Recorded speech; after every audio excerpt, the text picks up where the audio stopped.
Hello students, today we are going to cover audit of cooperative society. Students, ये बहुत ही important topic है आपके case scenario purpose के लिए भी, और डिस्क्रिप्टिव क्वेश्चंस भी इसमें से पूछे जा सकते हैं। तो चलिए स्टार्ट करते हैं ऑडिट ऑफ कोऑपरेटिव सोसाइटी। अब देखिए, सबसे पहले हम समझते हैं कोऑपरेटिव का मतलब क्या होता है। इसमें देखिए कुछ इंडिपेंडेंट पर्संस जो होते हैं वो आपस में वॉलेंटरीली यानी अपनी मर्जी से जुड़ते हैं और कुछ काम करते हैं अपनी को सोशल इकोनॉमिक नीड्स को पूरा करने के लिए, ताकि क्या हो सके, जो भी वो सामान प्रोड्यूस करते हैं या जो भी काम कर सकते हैं उसका ज़्यादा से ज़्यादा बेनिफिट इन मेंबर्स को यानी इनके आपस में जो भी पर्सन्स का ग्रुप है उनको ही मिल सके। जिससे जो मिडिल मैन का कमीशन हो सकता है वो कमीशन रिड्यूस हो जाए, सस्ती है ना, सस्ती रेट्स पे इनको सामान मिल जाए, अच्छी क्वालिटी का सामान मिले, और जो आउटसाइडर्स का एक्सप्लॉयटेशन है जिससे वो उसको कम कर सके। ठीक है, तो ये है कोऑपरेटिव का मतलब। अब देखिए इसका ऑडिट का, कोऑपरेटिव सोसाइटीज का ऑडिट के रिस्पेक्ट में देखिए स्टूडेंट्स, एक एक्ट है पूरा पूरा कोऑपरेटिव सोसाइटी पे, जो है कोऑपरेटिव सोसाइटीज एक्ट 1912। तो इसका जो सेक्शन 17 होता है, सेक्शन 17 है, ये ऑडिट के बारे में बात करता है। अब इसमें 3 की पॉइंट्स है, वो ध्यान से समझिएगा। Section 17 of cooperative societies act, सबसे पहले तो रजिस्ट्रार शैल ऑडिट, यानी जो रजिस्ट्रार है कोऑपरेटिव सोसाइटी का वो ऑडिट करेगा, या वो किसी पर्सन को अपॉइंट करेगा कोऑपरेटिव सोसाइटी की ऑडिट करने के लिए। अब वो जनरल ऑर्डर या स्पेशल ऑर्डर, जनरल ऑर्डर यानी विदाउट एनी कंडीशंस, और स्पेशल ऑर्डर यानी किसी कंडीशन के साथ। ठीक है। अब दूसरा इसमें पॉइंट है, उस जो भी ऑडिट होगी कोऑपरेटिव सोसाइटी की उसमें क्या चीजें देखी जाएंगी। एग्जामिनेशन ऑफ ओवरड्यू डेट्स देखे जाएंगे, और वैल्यूएशन असेट्स लायबिलिटी का कैसे हो सकता है होता है वो देखा जाएगा, ऑडिटर ये देखेगा। तीसरा पॉइंट है इसमें कि एक्सेस टू दी, यानी जो ऑडिटर होगा यानी जो रजिस्ट्रार करेगा या जिस भी पर्सन को अपॉइंट करेगा, तो उसको सारी की सारी बुक्स ऑफ अकाउंट्स का, पेपर्स का, सिक्योरिटीज का एक्सेस होगा, फ्रीली एक्सेस उसको करवाई जाएंगी ऑडिट के पर्पज से। और जो भी इन्फॉर्मेशन उस ऑडिटर को चाहिए वो इन्फॉर्मेशन भी उसको प्रोवाइड की जाएगी। तो ये है अपना section 17 of cooperative societies act, जो कि ऑडिट के रिस्पेक्ट में बात करता है। अब देखिए रजिस्ट्रार का मतलब क्या होता है यहाँ पे। Registrar means a person appointed to perform the duties of registrar, यानी जो भी पर्सन को रजिस्ट्रार की ड्यूटीज कंप्लीट करने के लिए अपॉइंट किया गया है उसको रजिस्ट्रार कहते हैं। अब नेक्स्ट देखिए क्वालिफिकेशन ऑफ ऑडिटर। अब स्टूडेंट्स यहाँ पे डायरेक्ट आपके केस सिनेरियो में भी क्वेश्चन बन सकते हैं, तो ध्यान से समझते जाइएगा। अब क्वालिफिकेशन यानी कौन पर्सन ऑडिट कर सकता है, तो 3 है यहाँ पे। सबसे पहले तो सीए जो चार्टेड अकाउंटेंट है वो ऑडिट कर सकता है, और इसके अलावा कुछ स्टेट्स ने कुछ पर्सन को भी परमिट कर रखा है। कौन से पर्सन को, जिन्होंने गवर्नमेंट डिप्लोमा ले रखा है कोऑपरेटिव अकाउंट्स के सब्जेक्ट में, या फिर कॉपरेशन एंड अकाउंटेंसी के सब्जेक्ट में गवर्नमेंट डिप्लोमा ले रखा है, तो वो पर्सन भी कोऑपरेटिव सोसाइटी की ऑडिट कर सकते हैं। तीसरा पर्सन कौन सा है, a person who has served as an auditor, जिस पर्सन ने एज एन ऑडिटर काम कर रखा है किसमें, in cooperative department of government, यानी किसी कोऑपरेटिव डिपार्टमेंट जो कि गवर्नमेंट का डिपार्टमेंट है उसमें एज एन ऑडिटर काम कर रखा है, तो वो पर्सन भी कोऑपरेटिव सोसाइटी की ऑडिट कर सकता है। तो ये 3 पर्सन आपको ध्यान में रखने हैं। कोऑपरेटिव सोसाइटी की बात हो रही है यहाँ पे, मल्टी स्टेट कोऑपरेटिव सोसाइटी की बात नहीं हो रही है, तो ये चीज आप समझिएगा। अभी हम केवल कोऑपरेटिव सोसाइटी की बात कर रहे हैं। अब नेक्स्ट है अपॉइंटमेंट कौन करेगा। हमने पिछली स्लाइड में भी पढ़ा कि रजिस्ट्रार करेगा। अब देखिए इसको डिटेल में समझते हैं। the an auditor of the cooperative society is appointed by the registrar of cooperative society, simple। अब जो ये ऑडिटर अपॉइंट होगा वो क्या करेगा, वो कंडक्ट करेगा audit on the behalf of registrar, और रिपोर्ट भी, जो ऑडिट रिपोर्ट होगी वो उसको रजिस्ट्रार को भी सबमिट करेगा और साथ के साथ सोसाइटी को भी सबमिट करेगा। अब तीसरा पॉइंट है इसमें ऑडिट फीस के रिगार्डिंग। जो ऑडिट की फीस होगी वो सोसाइटी पे करेगी। स्टूडेंट्स यहाँ पे देखिएगा, अपॉइंटमेंट भले ही रजिस्ट्रार ने किया है ऑडिटर का, लेकिन जो फीस होगी वो सोसाइटी पे करेगी। और जो भी स्टेट्यूटरी स्केल है सोसाइटी का जो रजिस्ट्रार ने प्रिस्क्राइब किया है उस अकॉर्डिंग ऑडिटर को ऑडिट फीस दी जाएगी। अब देखिए थर्ड पॉइंट इसमें है अपने books of accounts, very simple, यानी जो स्टेट चाहे अपने अकॉर्डिंग प्रिस्क्राइब कर सकती है rules with respect to maintenance of books of account. इसके अलावा जो भी प्रॉपर होते हैं, जैसे डिस्क्लोजर प्रॉपर हो सके, फुल फाइनेंशियल रिजल्ट बताए, वर्किंग ऑफ द सोसाइटी बताए, तो उस according books of accounts maintain की जाती है ना। जो भी नेचर है, ऑब्जेक्ट जो है सोसाइटी का, और different kinds of books of accounts वो अपने वर्किंग के अकॉर्डिंग, अपने नेचर ऑफ वर्किंग या अपने ऑब्जेक्ट के अकॉर्डिंग वो उसको मेंटेन कर सकती है बुक्स ऑफ अकाउंट्स को। अब नेक्स्ट देखिए student, restriction on share holding, very very important topic. Restriction जो है स्टूडेंट्स, ये केवल अनरजिस्टर्ड सोसाइटी के रिस्पेक्ट में ही है, रजिस्टर्ड सोसाइटी के मेंबर्स के ऊपर ऐसा कोई रिस्ट्रिक्शन नहीं है। अब रिस्ट्रिक्शन है क्या वो देखिए। पहला चीज जो देखिएगा जाएगा, नंबर ऑफ शेयर के रिस्पेक्ट में एक मेंबर 20% से ज्यादा नंबर ऑफ शेयर्स होल्ड नहीं कर सकता। और दूसरा रिस्ट्रिक्शन है अपने वैल्यू के रिस्पेक्ट में, यानी नंबर ऑफ शेयर्स देखने के बाद टोटल वैल्यू कितनी हो रही है, वो वैल्यू 1000 से ज्यादा नहीं होनी चाहिए, ये भी इसमें चेक करना रहेगा। यानी इन दोनों लिमिट्स के ही अंदर होना चाहिए, उतनी शेयर होल्डिंग अलाउड है। अब ऑडिटर को देखना रहेगा कि कोई मेंबर इस ना प्रोविजन को ब्रीच तो नहीं कर रहा, और जो भी कोऑपरेटिव सोसाइटी के इंटरनल बायलॉज हैं वो बायलॉज इस स्टेचुटरी प्रोविजन को कॉन्ट्राडिक्ट ना करें। ऑडिटर ये दो चीजें इसमें चेक करेगा। अब नेक्स्ट देखिए स्टूडेंट्स, रिस्ट्रिक्शंस ऑन लोन, यानी कोऑपरेटिव सोसाइटी किसी भी अदर देन पर्सन को लोन नहीं दे सकती। स्टूडेंट इसका लॉजिक बिल्कुल ही क्लियर है, क्योंकि हमने फर्स्ट स्लाइड में ही पढ़ा था। कोऑपरेटिव सोसाइटी का मेन कोर क्या है? To benefit the members of the society, है ना। तो अपने मेंबर्स को बेनिफिट करने की बजाय आप आउटसाइड द पर्सन को लोन दोगे तो वो तो कोई लॉजिकल ही नहीं हुआ ना। तो इसमें देखिए 3 पॉइंट्स आपको ध्यान में रखने हैं। तो सबसे पहला पॉइंट है कि shall not make a loan to any person other than the member. Clear, बिल्कुल लॉजिकल बात है। अब दूसरा, लेकिन special sanction with the registrar, a registered society may make loan to another registered society। ध्यान से समझिएगा, स्पेशल सैंक्शन के साथ एक रजिस्टर्ड सोसाइटी किसी दूसरी रजिस्टर्ड सोसाइटी को लोन दे सकती है, लेकिन special sanction from the registrar is needed. वो भी किसको दे सकती है? किसी दूसरी रजिस्टर्ड सोसाइटी को, किसी रैंडम पर्सन को नहीं। दूसरा पॉइंट है इसमें ये। तीसरा पॉइंट है, अगर स्टेट गवर्नमेंट चाहे तो कुछ और रिस्ट्रिक्शन, यानी जो सेंट्रल एक्ट के अलावा कुछ और रिस्ट्रिक्शन चाहे तो उसमें लगा सकती है, जैसा भी उसको लगता है कि इनके सोसाइटी के मेंबर्स के लिए बेनिफिटेड होगा। अब नेक्स्ट देखिए, रिस्ट्रिक्शन ऑन बोरोइंग। पहला तो अपना था, पहले तो था लोन, यानी लोन देना नहीं है। दूसरा है बोरो, किससे कर सकती है, यानी सोसाइटी पैसे ले किससे सकती है, वो देखिएगा। यानी section 30 of the central act further put restriction on borrowing. इसके according registered society shall accept loan and deposit from the person who are not the members of the cooperative society subject to restriction and limit by the bylaws. अब देखिए इसका बिल्कुल just opposite है, यानी वो member से loan नहीं लेके वो एक्सेप्ट कर सकती है loan and deposit from a person who are not member, यानी आउटसाइड ऑफ द मेंबर्स। यानी जो भी मेंबर्स हैं, मेंबर्स के अलावा जो भी पर्सन है, उनसे वो लोन ले सकती है। लेकिन यहाँ पे जो रिस्ट्रिक्शंस है, जो भी उनके इंटरनल बायलॉज हैं, बायलॉज का मतलब होता है इंटरनल उनके जो भी रूल्स एंड रेगुलेशन है कोऑपरेटिव सोसाइटी के, उसके अकॉर्डिंग जो भी इन्होंने रूल्स प्रोविजंस बना रखे हैं या जो रिस्ट्रिक्शंस है, अगर वो अलाउ करते हैं तो वो ले सकती है, लेकिन outside the members of the society. और ऑडिटर को इस रिस्पेक्ट में एग्जामिन करना रहेगा कि भाई बायलॉज है क्या, कोई रिस्ट्रिक्शन है, नंबर ऑफ अमाउंट पे कोई कैप है, कितने तक का सोसाइटी लोन ले सकती है। तो ये सब ऑडिटर चेक करेगा उस पर्टिकुलर कोऑपरेटिव सोसाइटी के बायलॉज से। अब नेक्स्ट देखिएगा स्टूडेंट, इन्वेस्टमेंट ऑफ फंड, यानी कोऑपरेटिव सोसाइटी अपने जो सरप्लस फंड है वो कहाँ कहाँ पे इन्वेस्ट कर सकती है। अगेन वेरी इंपॉर्टेंट, सबसे पहले तो सेंट्रल कोऑपरेटिव बैंक में कर सकती है। इसके अलावा जो भी इंडियन ट्रस्ट एक्ट के अकॉर्डिंग जो भी सिक्योरिटीज इस एक्ट में स्पेसिफाई की गई है उसके में कर सकती है। जैसे कुछ गवर्नमेंट सिक्योरिटीज होती है ना जिनके ऊपर फिक्स रेट ऑफ इंटरेस्ट होता है, उसमें कर सकती है, जो भी इस एक्ट में बेसिकली लिस्ट दी हुई है। इसके अलावा share security, again third point is very important, share securities bond of any other society, किसी दूसरी सोसाइटी की शेयर सिक्योरिटीज बॉन्ड में कर सकती है, लेकिन उस सोसाइटी की लायबिलिटी लिमिटेड होनी चाहिए। ये ध्यान से समझिएगा, लायबिलिटीज लिमिटेड केवल उसी कोऑपरेटिव सोसाइटी के उसमें सिक्योरिटीज में कर सकती है। और नेक्स्ट पॉइंट है, in any cooperative bank other than, जो फर्स्ट पॉइंट में हमने कोऑपरेटिव स्टेट और सेंट्रल कोऑपरेटिव बैंक पढ़ा था उसके अलावा भी कर सकती है, लेकिन वो जो कोऑपरेटिव बैंक होगी वो अप्रूव्ड बाय द रजिस्ट्रार होनी चाहिए, तब जाके वो उसमें कर सकती है। तो ये फर्स्ट वाला पॉइंट और ये वाला पॉइंट आपस में लिंक करिएगा। अब इसके अलावा लास्ट है, in any other money permitted by the central government या स्टेट गवर्नमेंट। अब नेक्स्ट देखिए स्टूडेंट्स, इंपॉर्टेंट पॉइंट है, आपकी ट्रू फॉल्स में या 1 मार्क क्वेश्चन के अकॉर्डिंग बन सकता है। अब इसमें अप्रोप्रिएशन ऑफ प्रॉफिट, यानी कोऑपरेटिव सोसाइटी को एक पर्टिकुलर प्रिस्क्राइब्ड परसेंटेज अपने रिजर्व फंड में ट्रांसफर करना ही करना है, कुछ भी डिविडेंड या बोनस से डिस्ट्रीब्यूट करने से पहले। तो ये चीज ध्यान रखिएगा, यानी transfer to reserve fund is compulsory for cooperative society. अब next point is again important, contribution to charitable purpose. अब इसको लॉजिकल भी समझिएगा students, a registered society with the sanction of registrar contribute an amount of not exceeding 10%। अब देखिए इसमें बहुत 3 catches हैं स्टूडेंट्स। सबसे पहले तो उसका लॉजिक समझिए, क्योंकि कोऑपरेटिव सोसाइटी का मेन हमने ऑब्जेक्टिव क्या पढ़ा था, उनके जो आपस के मेंबर्स हैं उनको बेनिफिट पहुंचाना। तो चैरिटेबल पर्पस तो नहीं था ना, इसलिए यहाँ पे कर तो सकती है कोऑपरेटिव सोसाइटी, लेकिन यहाँ पे मैक्सिमम कैप लगा रखा है चैरिटी करने के लिए, क्योंकि यहाँ पे कोऑपरेटिव सोसाइटी का मेन ऑब्जेक्टिव ही होता है आपस के मेंबर्स को बेनिफिट करना।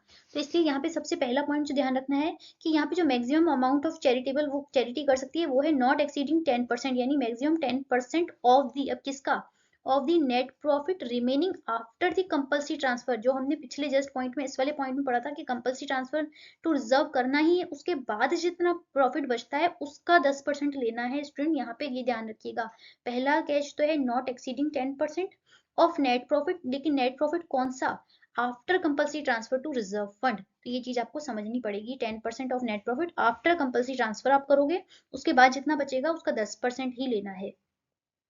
अब देखिए स्टूडेंट, जो भी हमने पिछली स्लाइड में पढ़ा था कि नेट प्रॉफिट का एक परसेंटेज रिजर्व फंड में ट्रांसफर करना होता है सोसाइटी को, तो वो कहाँ कहाँ यूज कर सकती है। सबसे पहले तो वो रिजर्व फंड को यूज कर सकती है in the business of society as working capital, यानी डे टू डे वर्किंग में यूज कर सकती है, और कहीं पे इन्वेस्ट कर सकती है जो जैसे भी एक्ट प्रिस्क्राइब करे, और इसके अलावा किसी पब्लिक पर्पज के लिए या अपने ऑब्जेक्ट को प्रमोट करने के लिए भी इस रिजर्व फंड का यूज कर सकती है। तो ऑडिटर को इस रिस्पेक्ट में जो भी कंप्लाइंसेस है, बायलॉस है, प्रोविजन है उस स्टेट के, सेंट्रल एक्ट के, तो वो देखने रहेंगे कि उसको फॉलो हो रहे हैं कि नहीं हो रहे हैं इस रिस्पेक्ट में। नेक्स्ट है कंट्रीब्यूशन टू एजुकेशन फंड। अब अगेन वही ना, इसमें केस सिनेरियो में एक छोटा सा पॉइंट पूछा जा सकता है कि एवरी सोसाइटी शेल, यानी कंपलसरी है। हमने लास्ट पढ़ा था स्टूडेंट्स की जो चैरिटेबल पर्पस के लिए कंट्रीब्यूशन है वो तो ऑप्शनल है और वो भी 10% तक मैक्सिमम है, लेकिन जो एजुकेशन फंड के लिए कंट्रीब्यूशन है वो कंपलसरी है, यानी शेल कंट्रीब्यूट एनुअली। एनुअली है ना, हर साल में कंट्रीब्यूट करना ही है एजुकेशन फंड में। ठीक है, एट द अप्रोप्रिएट रेट, यानी जो भी उस क्लास ऑफ सोसाइटी के अकॉर्डिंग अप्रोप्रिएट रेट है उसके अकॉर्डिंग उसको ट्रांसफर करना है। अब यहाँ पे कंपलसरी ट्रांसफर है इसलिए ये चार्ज ऑन प्रॉफिट है, अप्रोप्रिएशन नहीं है, यानी प्रॉफिट और लॉस हो सोसाइटी को पर्टिकुलर परसेंटेज अपने कॉन्ट्रीब्यूशन ऑफ एजुकेशन फंड के लिए ट्रांसफर करना ही करना पड़ेगा। अब देखिए स्टूडेंट, स्पेशल फीचर्स ऑडिटर क्या क्या देखिएगा कोऑपरेटिव सोसाइटी के ऑडिट में। अब देखिए हमने बिल्कुल फर्स्ट स्लाइड में पढ़ा था section 17 of the cooperative societies act 1912, यानी सेंट्रल एक्ट का जो सेक्शन 17 है उसमें हमने देखा था कि ऑडिटर को दो चीजें बिल्कुल डिटेल में देखनी रहेगी। एक तो एग्जामिनेशन ऑफ ओवरड्यू डेट्स और valuation of assets and liabilities, तो हम उसी को डिटेल में पढ़ रहे हैं। आप देखिए सबसे पहले तो वो देखिएगा overdue debts for a period of 6 महीने से 5 साल तक के कितने हैं, मोर देन 5 ईयर्स कितने हैं, ताकि वो चेक कर पाए कि वर्किंग कैपिटल की पोजीशन अफेक्ट होती है। ओवरड्यू जितना पैसा सोसाइटी का ब्लॉक रहेगा उतनी ही उसकी वर्किंग कैपिटल की पोजीशन इफेक्ट होगी। इसके अलावा ऑडिटर ये देखेगा कि किस अकॉर्डिंग वो क्लासिफाइड है, भाई रिकवर होगा भी पैसा कि नहीं होगा। अगर नहीं होगा तो बैड डेट्स हैं, है ना, डाउटफुल डेट्स हैं, चांसेस ऑफ रिकवरी क्या है, ये सब ऑडिटर इसमें देखिएगा। प्रॉपर प्रोविजन बना हुआ है कि नहीं बना हुआ है डाउटफुल डेट्स के रिस्पेक्ट में, और अगर चांसेस ऑफ रिकवरी बिल्कुल नील है तो उसको बैड डेट्स करके राइट ऑफ किया हुआ है कि नहीं किया हुआ है। तो ये सारी चीजें ऑडिटर चेक करेगा और उस रिस्पेक्ट में आगे रिपोर्टिंग करेगा। अब देखिए नेक्स्ट है ओवरड्यू इंटरेस्ट। अब स्टूडेंट्स, ओवरड्यू इंटरेस्ट का मतलब है जिसके प्रिंसिपल का अमाउंट ही नहीं आया है, तो वो जो इंटरेस्ट उसके ऊपर एक्रू होता है वो ओवरड्यू इंटरेस्ट कहलाता है। यानी प्रिंसिपल का अमाउंट ही रिकवर नहीं हुआ है तो इंटरेस्ट का अमाउंट रिकवर होना तो बहुत मुश्किल लगता है। तो अब देखिए इस रिस्पेक्ट में ऑडिटर क्या देखेगा कि एक्सक्लूड हो जाना चाहिए ऐसा ऐसा इंटरेस्ट का अमाउंट है जो अपने फाइनेंशियल से, अपने पीएनएल से इंटरेस्ट जितना एक्रू किया है उससे एक्सक्लूड कर देना चाहिए प्रॉफिट कैलकुलेट करने टाइम। इसका रीजन क्या है, क्योंकि इसके चांसेस ऑफ रिकवरी नेग्लिजिबल है। जिस पे प्रिंसिपल का अमाउंट ही नहीं आया स्टूडेंट्स, तो इंटरेस्ट की इनकम कैसे रिकॉर्ड कर सकते हो आप, तो इसलिए इसको हटा देना चाहिए अपने पीएनएल से।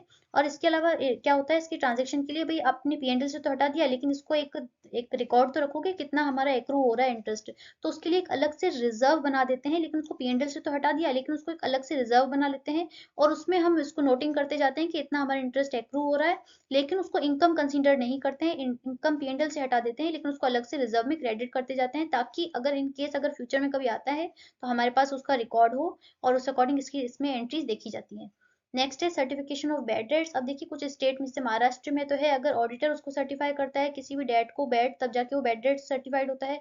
अदरवाइज अगर इसके अलावा कोई अगर ऐसा कोई रिक्वायरमेंट नहीं है किसी दूसरी स्टेट में, तो मैनेजिंग कमेटी देखेगी कि कौन से ऐसे अपने डेट्स हैं जिसको भी इरिकवरेबल मान के उसको राइट ऑफ करना है, किस अकॉर्डिंग उसको क्लासिफिकेशन करना है, तो वो सर्टिफिकेशन वो बैड डेट्स माने जाएंगे नहीं माने जाएंगे। अगर कोई प्रोविजन नहीं है तो मैनेजिंग कमेटी उसको डिसाइड करेगी और उसको राइट ऑफ करेगी। अब नेक्स्ट देखिए स्टूडेंट, वैल्यूएशन ऑफ असेट्स और लायबिलिटी के रिस्पेक्ट में ऑडिटर सबसे पहले चेक करेगा उन असेट्स के एग्जिस्ट कर रहे हैं कि नहीं कर रहे हैं, ओनरशिप सोसाइटी के नाम पर ही है ना, और उसका वैल्यूएशन कैसे किया हुआ है। अब देखिए सबसे पहले फिक्स्ड एसेट्स के रिस्पेक्ट में वो देखिएगा कि प्रॉपर डेप्रिसिएशन चार्ज किया हुआ है कि नहीं किया हुआ है, और जो भी उसके एक्विजिशन में, इंस्टॉलेशन में जो भी खर्चे हुए हैं उसको प्रॉपरली कैपिटलाइज किया है कि नहीं किया है।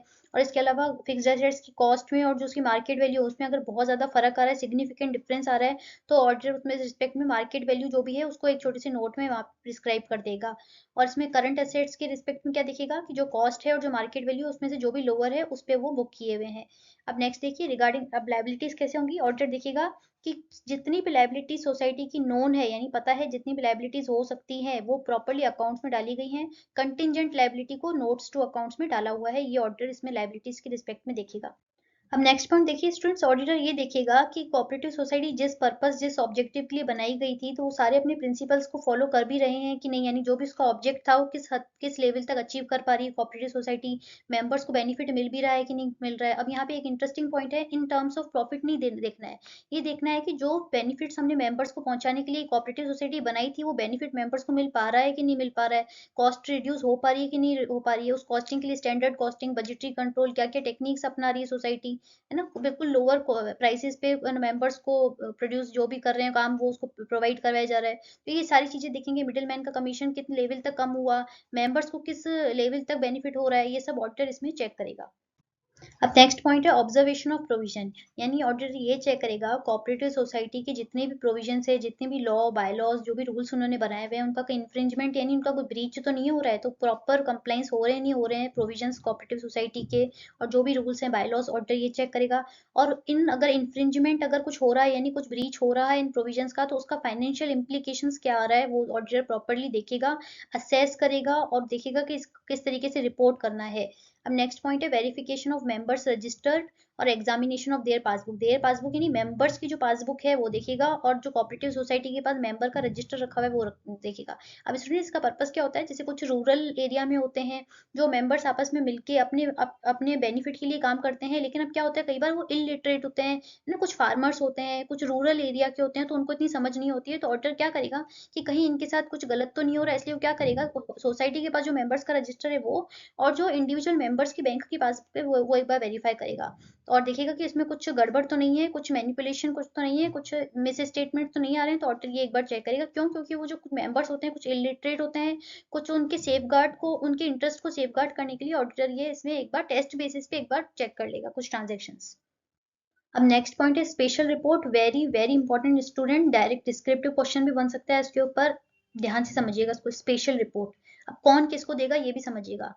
अगर ऑडिटर को नोटिस करता है क्या सीरियस इरेग्युलरिटी, कीवर्ड समझिएगा, serious irregularities in the working of society, किस किस पॉइंट पे, अब देखिएगा ऑडिटर भेजेगा ये स्पेशल रिपोर्ट टू रजिस्ट्रार, इसका सीक्वेंस समझिएगा। ऑडिटर देगा रिटन में स्पेशल रिपोर्ट देगा registrar of the cooperative society को, किस किस पॉइंट पे सीरियस इरेगुलरिटी मतलब क्या, अगर उसको लग रहा है personal profiteering by members of the managing committee, यानी जो कोऑपरेटिव सोसाइटी की मैनेजिंग कमिटी है वो अपने आप को यानी अपने बेनिफिट के लिए काम कर रही है, जबकि कोऑपरेटिव सोसाइटी का मेन ऑब्जेक्टिव क्या था, for the working benefit of the members, यानी मेंबर्स को आपस में बेनिफिट होना चाहिए, लेकिन इधर तो उल्टा हो रहा है, मैनेजिंग कमिटी अपने प्रॉफिट के लिए काम कर रही है तब।